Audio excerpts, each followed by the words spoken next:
Début 2020, un virus à ce jour-là inconnu, fait son apparition en Chine, à Wuhan. Le SARS-CoV-2, ou bien Covid-19 va engendrer la fermeture totale de la ville, par rapport au reste du monde. En anglais, on appelle ça un lockdown.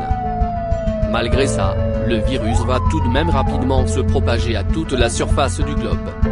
On parle alors de pandémie.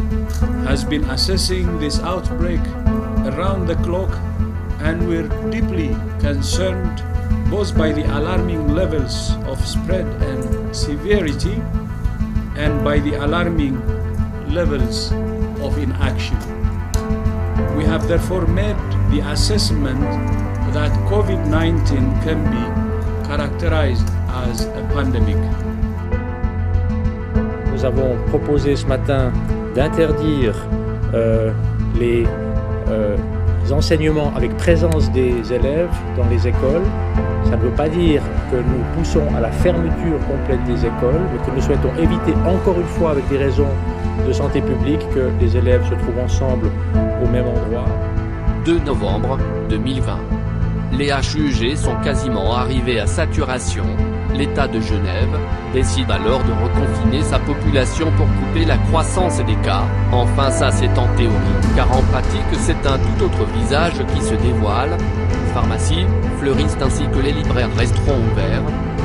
Quant aux cafés, bars et restaurants, ils sont toujours autorisés à vendre à l'emporter. Des mesures visant à soi-disant ralentir l'épidémie, un semi-confinement qui n'a quasiment rien d'un confinement, alors que les HUG, hôpitaux universitaires de Genève, annoncent que par manque de place, ils devront héliporter des malades dans des hôpitaux voisins.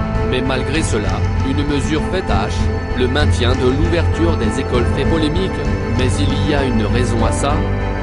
Au risque de fragiliser l'économie, avec un confinement total mais efficace, le canton a choisi de garder les écoles ouvertes, car en cas de fermeture, plusieurs parents devraient rester à la maison pour s'occuper de leurs enfants et donc dans l'incapacité d'aller au travail.